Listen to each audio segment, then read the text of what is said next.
राधे राधे, जय श्री कृष्णा दोस्तों। भौम प्रदोष व्रत में जरूर पढ़े ये व्रत कथा। भगवान शिव के साथ हनुमान जी मिलेगी विशेष कृपा। आज फाल्गुन माह का पहला प्रदोष व्रत है। इस दिन भगवान शिव और माता पार्वती की पूजा की जाती है। कहते हैं इस दिन विधि विधान से पूजा और व्रत का पालन करने से व्यक्ति को शुभ फलों की प्राप्ति होती है। साथ ही इस दिन पूजा के दौरान व्रत कथा का जरूर करना चाहिए। प्रदोष व्रत भगवान शिव को समर्पित माना जाता है। इस दिन भोलेनाथ के भक्त पूरे श्रद्धा भाव से शिवजी की आराधना में लीन रहते हैं। यह व्रत हर माह शुक्ल और कृष्ण पक्ष की त्रयोदशी तिथि को रखा जाता है। वहीं जब भी ये तिथि मंगलवार के दिन होती है तो वह भौम प्रदोष व्रत कहलाता है। मान्यता है कि इस दिन पूजा करने के साथ भौम प्रदोष व्रत की कथा का पाठ करने से व्यक्ति को शिवजी के साथ बजरंग बली की कृपा प्राप्त होती है। भौम प्रदोष व्रत कथा। एक नगर में एक वृद्ध महिला रहा करती थी। उसका एकमात्र पुत्र था। वृद्धा की हनुमान जी के प्रति गहरी श्रद्धा थी। वो हर मंगलवार को नियमित रूप से व्रत रखकर हनुमान जी की पूजा करती थी। एक बार हनुमान जी ने उसकी भक्ति की परीक्षा लेने का निर्णय लिया। हनुमान जी साधु का रूप धारण करके वृद्धा के घर पहुंचे और पुकारने लगे, क्या कोई हनुमान भक्त है जो मेरी इच्छा पूरी कर सके। पुकार सुनकर वृद्धा बाहर आई और बोली, हनुमान साधु के रूप में बोले, मैं भूखा हूँ, मुझे भोजन चाहिए, तुम थोड़ी जमीन लीप दो। वृद्धा इस पर विचार में पड़ गई। अंततः उसने हाथ जोड़कर कहा, महाराज, लीपने और मिट्टी खोदने के अलावा आप कोई और आज्ञा दें, मैं अवश्य पूरी करूंगी। साधु ने 3 बार प्रतिज्ञा कराने के बाद कहा, अपने पुत्र को बुला, मैं उसकी पीठ पर आग जलाकर भोजन तैयार करूंगा। ये सुनकर वृद्धा चिंतित हो गई, लेकिन वह प्रतिज्ञाबद्ध थी। उसने अपने पुत्र को बुलाकर साधु के समक्ष प्रस्तुत किया। वेशधारी साधु हनुमान जी ने वृद्धा के हाथों से उसके पुत्र को पेट के बल लेटने को कहा और उसकी पीठ पर अग्नि प्रज्वलित की। अग्नि जलाकर दुखी मन से वृद्धा अपने घर चली गई। इस बीच भोजन तैयार करके साधु ने वृद्धा को बुलाया और कहा, तुम अपने पुत्र को पुकारो ताकि वह भी आकर भोग ग्रहण कर सके। इस पर वृद्धा ने कहा, उसका नाम लेकर मुझे और कष्ट न दो। लेकिन जब साधु महाराज ने उसकी बात नहीं मानी तो वृद्धा ने अपने पुत्र को आवाज दी। अपने पुत्र को जीवित देखकर वृद्धा को अत्यंत आश्चर्य हुआ और वह साधु के चरणों में गिर पड़ी। हनुमान जी ने अपने वास्तविक स्वरूप में प्रकट होकर वृद्धा को भक्ति का आशीर्वाद दिया। भौम प्रदोष व्रत। आज जाने इसकी महिमा और पूजन विधि। भौम का अर्थ है मंगल और प्रदोष का अर्थ है त्रयोदशी तिथि। मंगलवार को त्रयोदशी तिथि होने से इसको भौम प्रदोष कहा जाता है।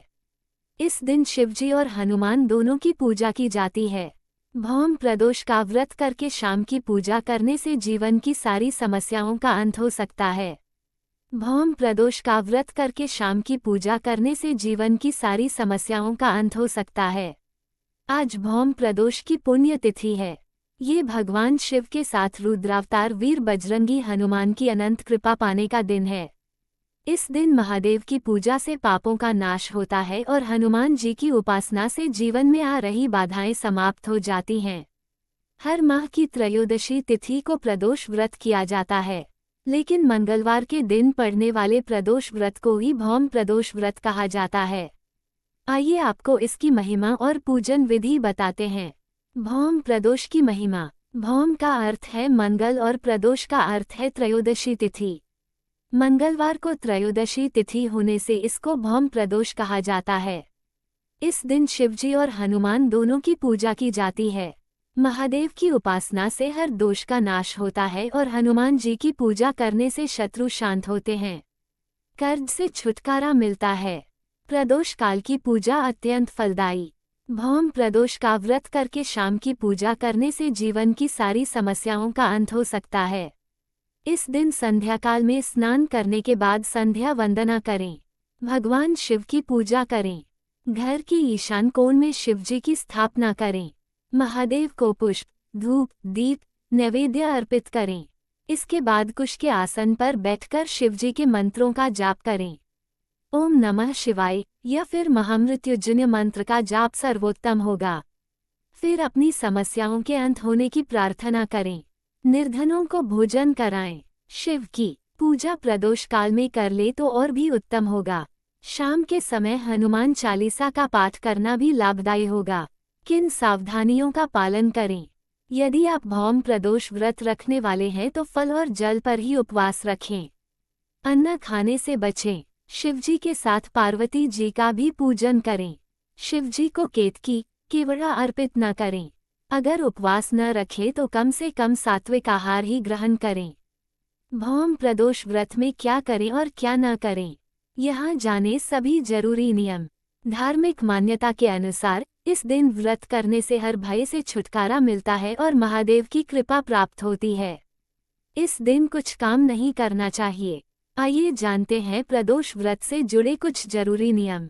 हर माह के कृष्ण और शुक्ल पक्ष की त्रयोदशी तिथि पर प्रदोष व्रत रखा जाता है, जो कि भगवान शिव और माता पार्वती को समर्पित होता है। इस दिन विधिपूर्वक भोलेनाथ की माता पार्वती संग पूजा की जाती है और व्रत के नियमों का पालन किया जाता है। त्रयोदशी तिथि को महादेव को प्रसन्न करने के लिए शुभ माना जाता है। धार्मिक मान्यता के अनुसार प्रदोष व्रत के दिन सच्चे मन से महादेव की पूजा करने से रुके हुए काम बन जाते हैं और कारोबार में वृद्धि होती है। भौम प्रदोष व्रत में क्या करना चाहिए? प्रदोष व्रत के दिन सुबह जल्दी उठना चाहिए। प्रदोष व्रत के दिन सूर्य देव को अर्घ्य देना चाहिए। प्रदोष व्रत में सात्विक चीजों को थाली में शामिल करना चाहिए। प्रदोष व्रत में भगवान शिव का विशेष चीजों से अभिषेक करना चाहिए। प्रदोष व्रत में प्रदोष व्रत से जुड़े नियम का पालन करना चाहिए। प्रदोष व्रत में गरीब लोगों या फिर मंदिर में दान करना चाहिए। प्रदोष व्रत में पूजा के दौरान शिव चालीसा और मंत्रों का जप करना चाहिए। प्रदोष व्रत में फल और मिठाई का महादेव को भोग लगाना चाहिए। भौम प्रदोष व्रत में क्या नहीं करना चाहिए? प्रदोष व्रत में किसी से लड़ाई झगड़ा नहीं करना चाहिए। प्रदोष व्रत में किसी के बारे में गलत नहीं सोचना चाहिए। प्रदोष व्रत में शिवलिंग पर टूटे हुए चावल नहीं चढ़ाने चाहिए। प्रदोष व्रत में शिवलिंग पर केतकी के फूल और हल्दी नहीं चढ़ानी चाहिए। प्रदोष व्रत में प्याज, लहसुन और तामसिक चीजों का सेवन नहीं करना चाहिए। प्रदोष व्रत में मांसाहारी खाना, शराब, सिगरेट और नशे की चीजों से बचना चाहिए। प्रदोष व्रत में काले रंग के कपड़े नहीं पहनने चाहिए। प्रदोष व्रत में अपशब्द, क्रोध और झूठ नहीं बोलना चाहिए। प्रदोष व्रत के दौरान दिन में सोना वर्जित माना गया है। प्रदोष व्रत में बुजुर्गों और महिलाओं का अपमान नहीं करना चाहिए। दोस्तों, ये थी आज की कथा। आपको हमारी वीडियो अच्छी लगी हो तो वीडियो को लाइक करें, चैनल को सब्सक्राइब करें, कमेंट में जय श्री राधे कृष्णा लिखना ना भूले। राधे राधे दोस्तों।